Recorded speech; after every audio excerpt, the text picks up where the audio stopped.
It's easy to get in the habit of running away from our problems, but we can overcome this and start a new habit and thrive. Hello, my friend. If you're new here, my name's Zach, and sometimes problems can be so overwhelming that avoiding them and running away from them feels like the obvious solution, but it doesn't help. And today we're going to discuss what is going on internally and some things we can do externally to push through this and stop avoiding. I don't know if you've heard of this old adage, but there's what buffaloes do in a storm and what cows do in a storm. And so here's the difference. Cows run away from thunderstorms. Like, they're big, they're scary, run away. Makes sense. That's why we run away from our problems, isn't it? And so they start running. They just book it. And here's the thing. As the storm comes and they're running, they're actually extending their time of pain. Buffaloes do something very different. The big scary thing comes, the storm comes raging, and they run into it, and therefore they're shortening their time in the storm. And so this video's, we're going to stop being cows and start being buffalo, I guess. All right, let's dive in. What's going on internally? What goes on internally is that we are triggered the fight, flight, or freeze response. We're frozen. And if you run away from your problems, which one is those? Fight, flight, or freeze? It's fleeing. And that is the response we have in those moments. And so we are running. Here's what's getting triggered. It's this little thing called anxiety. And whether you know it or not, if you're trying to run away from it, oftentimes that's what's happening, is that you have an anxious mind. And so when you're calm and aware, you're going to conquer that mountain. So here's how we do that internally. We notice that, hey, I'm wanting to escape. We name as concretely as possible what it is that's going on. And so there might be a big, obvious monster problem. It might be something like what I struggle with. I want to be liked. And so I need to name that what's going on here, why I don't want to face this, is I'm wanting to be liked right now so strongly that it's making me want to run away. Some other things you can look for is perfection. If you're more of a perfectionist, this is one that you could look for to name. Like I said, to be liked, needing to know the answer, needing to be in control, needing to be there for others. These are all universal triggers that we all have. And there's some nuance in other ones, but you can start there in a very generalized sense. But just name, like, what has you worked up? See, oftentimes what happens is we have a problem that needs to be overcome, but we also have an internal dialogue that needs to be calmed down a little bit. And so notice and name that that's going on. And then you might need to do this thing called diffusing. And we diffuse through a few different ways. It's to go to places that energize us, do activities that energize us, or be around people that energize us. These are things that fill you up. And you're going to want to start writing these things down. Because here's what happens. When you're in runaway mode, your brain isn't working well, right? When we go to fight, flight, or freeze, we are in lizard brain. We have a low capacity of functioning.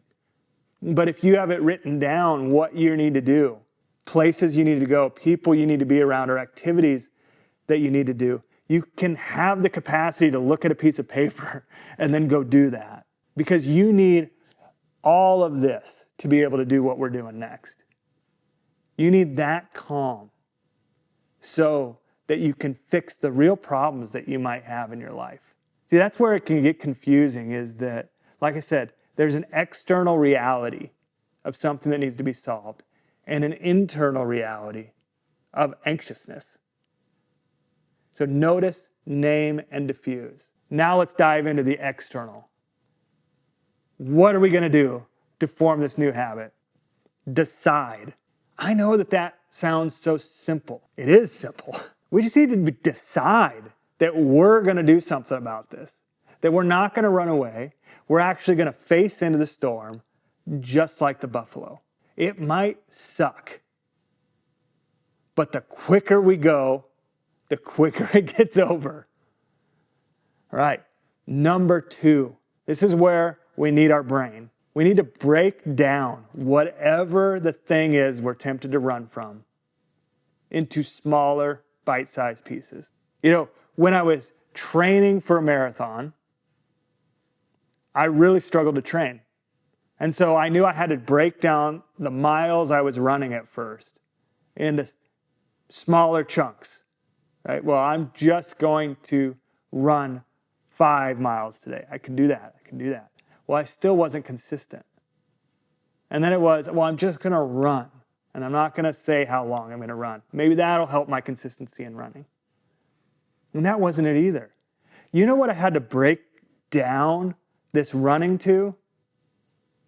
All I'm going to do today is I'm going to put on my running shoes and my running clothes. That's it. Whether I go for a run or not, that is yet to be determined. And that's how I started a habit of running. Putting on shoes and clothes. I usually ended up running. And I think we can forget this with big tasks. So let's say the big problem is that you have this $100,000 of debt that's just scaring you, and it's in credit cards and medical bills and all of these different areas. The first step you want to do is break it down into individual bills. That's it. It's not to pay extra. It's not to do things. The first step is to break it down. Then the monster isn't as scary. It's not 100,000. You look at one bill at a time. It's a small amount. The next step, again, we're modeling after the buffalo. So you've broke it down into whatever small task you have, and then you are going to do something. See, oftentimes, we just need to get the motion going. Just like me lacing up my running shoes and putting on the running clothes, it would feel really silly to then go take off the running clothes and running shoes. That's what got me out running some days, is just doing that. Shorten the time frame. The longer you wait, the more your brain has time to stir up into more fear again. Have you ever had this time where you're waiting for a scary thing that's out in the future? And the farther you have that time area, the more my brain has time to come up with all these wild fantasy, crazy things that could happen. I have a great imagination for what could go wrong. And I know you do too. So shorten it down and do something. You know, oftentimes we can get into what's the right thing to do. So for example, with $100,000 of debt and you've broken it down into small things, there's 2 different methods you could do. There's the Dave Ramsey snowball method, where he takes the smallest amount and he attacks that first to get momentum. And then there's another method called the avalanche method. And that's you take the highest interest rate first and you go that way. Do you know what's the right solution? It doesn't matter. Just do one of them. And we can get in this game where we think we're doing work and we're not doing a dang thing. We're still stuck in our brain. So please, after you broke it down, do something. Yes, we want to be efficient, but oftentimes in our strive to do the right thing, we do nothing. And that's still a decision. Here's the last step.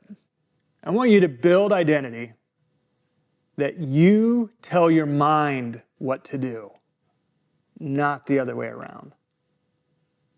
See, your mind is part of you, but it is not you. And oftentimes my brain will tell me to do things I don't want to do. I know this is true of you. Have you ever had that where I really want to lose 5 pounds, and then in the moment your brain is telling you, I really want that chocolate. This happens to all of us. And here's some ways that I'm working on overcoming this battle of my mind. And I'm telling my mind what to do. And this might sound crazy if you haven't heard of some of these things, but it's working for me. And so you can take it or leave it. But here we go. Doing a cold shower or a cold plunge. There is a lot of scientific evidence that shows that it actually builds willpower. Because you're doing something you don't want to do. You get in a cold shower, your first response, your brain is going, get me out of here. And when you stay in it, when you don't want to stay in it, that builds willpower. In essence, it's any activity you don't want to do, but you do it anyways. That is how you take control over your mind. So cold showers is something that I started doing 6 months ago. And it's really helped me. Another thing that I'm doing is I have workouts that I do every day, no matter what the weather is. I don't run based on the weather. I don't lift weights on how I feel. I have just put those things out there, and it's what I do. And what is crazy about doing stuff like this is it'll bleed into other areas. You'll start gaining more and more willpower the more you do this. Here's where we can fall in a trap. So I'm a Christian, and if you are too, this is a trap you can fall into. I just said a bunch of real things about growing physical willpower. And you can fall into a trap that you can think, I have the power on my own to do these, and I just don't believe that's true as a Christian. I believe God is the one that is our source.